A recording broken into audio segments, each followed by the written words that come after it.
Hi, everyone. I'm Jen Lidka, and I'm the coordinator of service and volunteerism at LVC. And I'm thrilled that I have the chance to spend a couple of minutes with all of you today to talk about why community engagement and community service are so important in the LVC experience.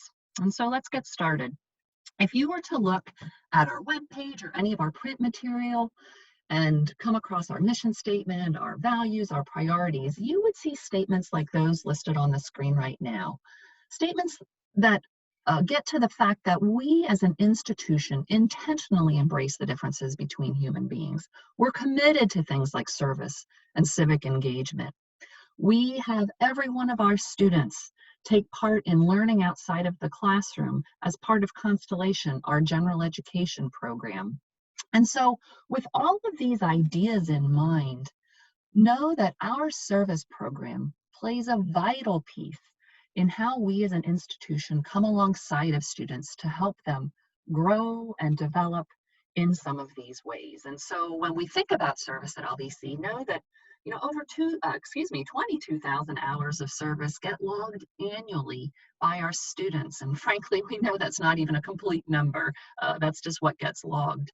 Through those hours, our students are impacting over 125 different organizations and causes and issues in our community. As that service is happening, it's happening locally, it's happening nationally, it's happening around the globe, and we celebrate all of that. And so, why would you as a student choose to take part in service opportunities at LVC? Well, I always like to talk first about service as a way of building relationships. And I think this is huge, especially for new students. As you're new to campus, you're kind of finding your way, you're just starting to meet people.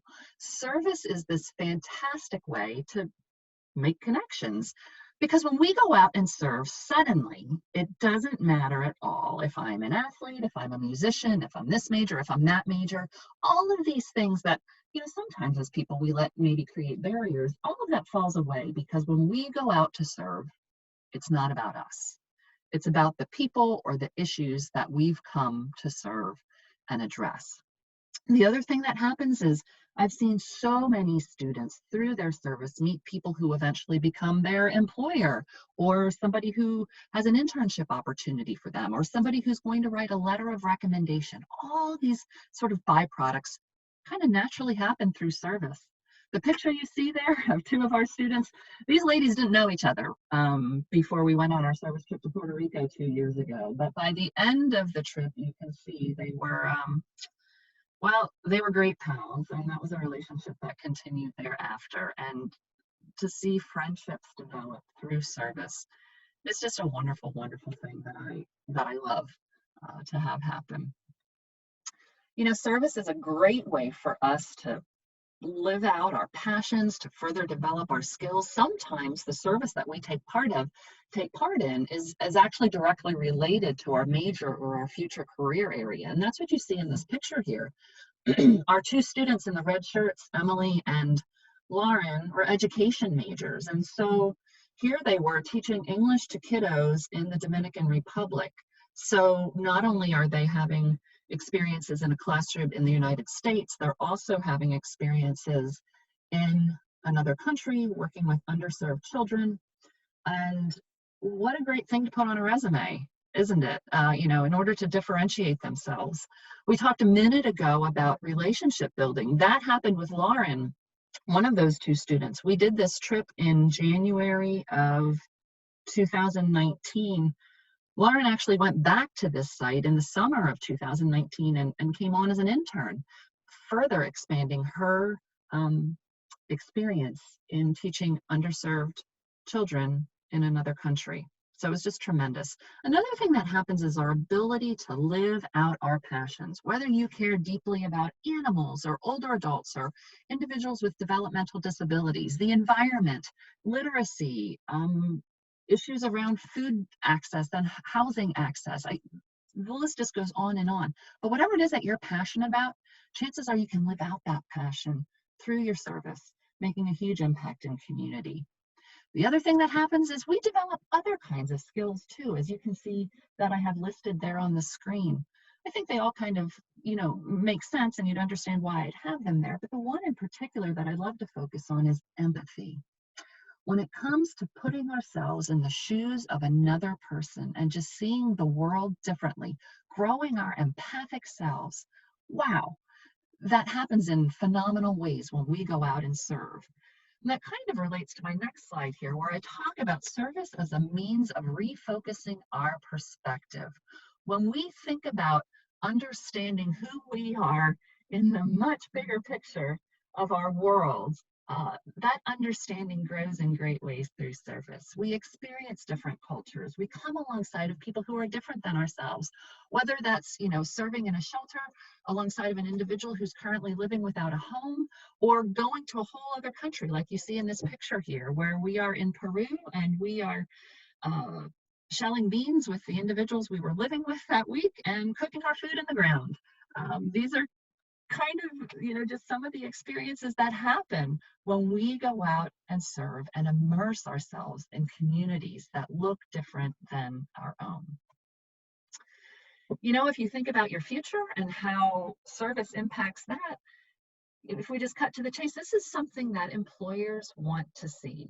My data are a few years old there, but the truth behind them still stands firm. If an employer is looking at the resumes of two individuals who are otherwise equally qualified, yet one of them has this history of just engaging in community and being an engaged citizen, that speaks so highly to the character of that individual, how they relate to other people, making them a more desirable candidate. And so as you think about those facts on the screen, again, there's real truth to them. So I've talked about all of these different ways that maybe service benefits you. And they, as I said, are all wonderful byproducts of service. It's always my hope, though, that through those experiences, those reasons don't become the drivers as to why we serve. They become the byproducts, but that we serve because we understand there are so many needs in our world. There's so many populations who we have the opportunity to come alongside of to hopefully make life better. And so just a couple of the ways that we serve are listed there on that screen, or listed there on the screen. The list is far more extensive, but the question becomes, how will you serve? How are you going to make a difference? How are you going to live out your social responsibility? Students on our campus discover those opportunities in a bunch of different ways. When our freshmen, our new students arrive on campus, one of the first things they do is take part in an orientation service project. We load y'all on school buses for a morning and send you out to places all over our county and give individuals the opportunity to have hands-on service together with classmates. And this is a powerful, powerful morning. One that I think plants a lot of great seeds in the minds and the hearts of our students, so that when they come back, now they're eager to continue engaging in service. How do you find out about those opportunities? Well, every Monday an email comes out from my office, our Dutchman Serve email, highlighting a couple of the opportunities that my office has planned and has in place for students in the week and the weeks ahead. These are opportunities that are open to every student. You don't have to be a particular major or part of a particular group. You can just sign up and take part. You use our online sign-up system. These opportunities are also presented on our online campus calendar. Beyond these opportunities that are open to everyone, we do have lots of student groups that are dedicated to service, some that focus on particular issues in their work. For instance, I mentioned, I think, animals earlier. Say you're passionate about issues related to animals. Well, there's Cause for Paws. They do work at the Humane Society, a close by therapeutic riding organization. If you're passionate about older adults, there's Students Helping Seniors. Pretty much every Saturday, they're out in a nursing home or a senior community, just coming alongside of older adults who are maybe feeling lonely. They're having just great conversations. They're playing bingo, they're making crafts, they're just having a great time. We have Gamma Sigma Sigma, Alpha Phi Omega. Those are Greek organizations dedicated to service. And that list goes on, a Red Cross Club, and so on and so on.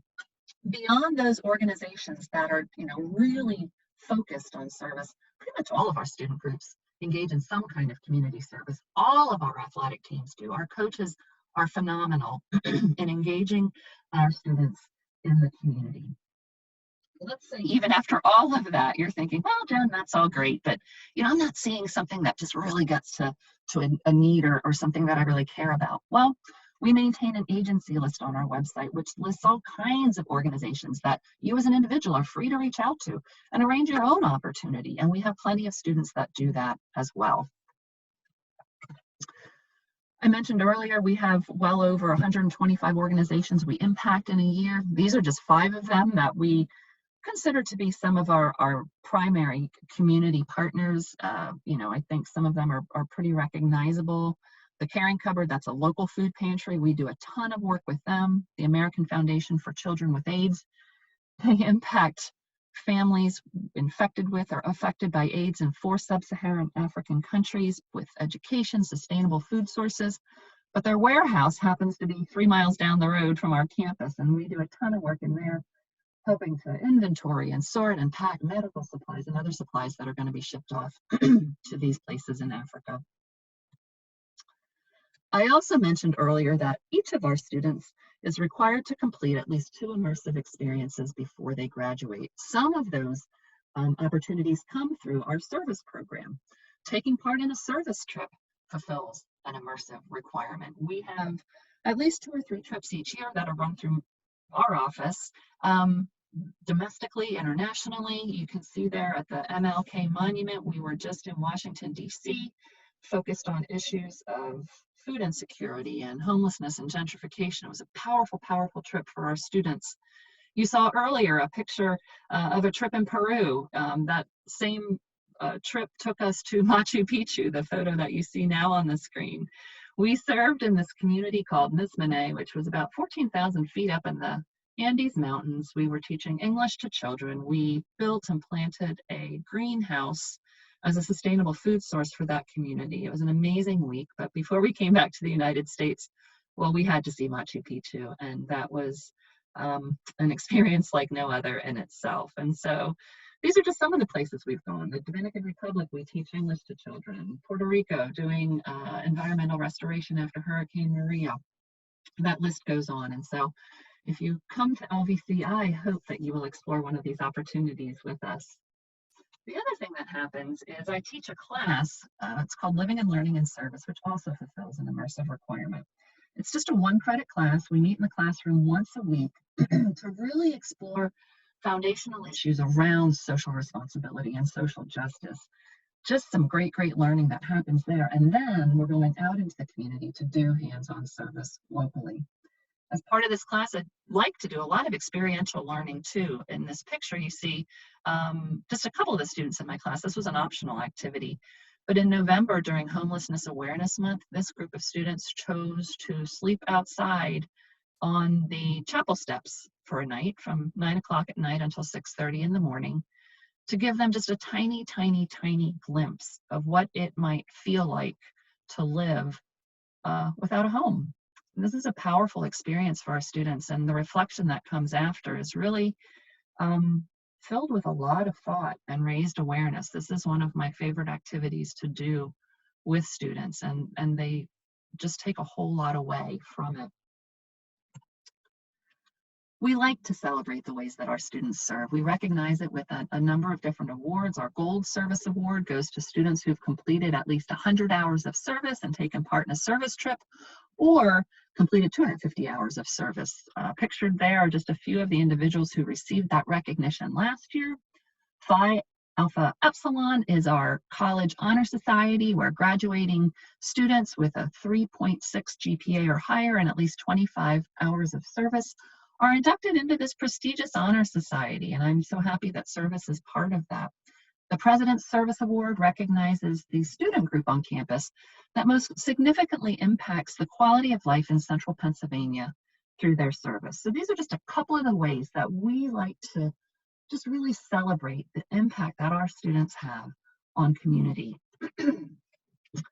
I'd love to connect with you. I hope that you've been able to tell that I am passionate about my job. I fully believe that I have the best job on the face of the earth. I love coming alongside of our students to help them grow in their understanding of social responsibility and who they are as a citizen, and to just engage in service together. And so if you have questions about our service program, please reach out. My contact information is listed there. If you're on campus, come visit me. That picture there is outside of my office, which is located on the main level of Miller Chapel. You see that white stuffed chair there. There's a couple of chairs, a little sofa outside my office, and free coffee, tea, hot chocolate, and a whole lot of candy. And so this becomes a place that, students will just come to hang out and be in community in a different kind of way. And I love that. It's a chance for me just to informally engage with students and talk and hear what's going on in one another's lives. And so that's a place that I always encourage students to come and visit. So again, if you have questions, please reach out. I would love to talk to you. And I hope that I'll get to meet you on campus. Very, very best wishes to you. Have a great day.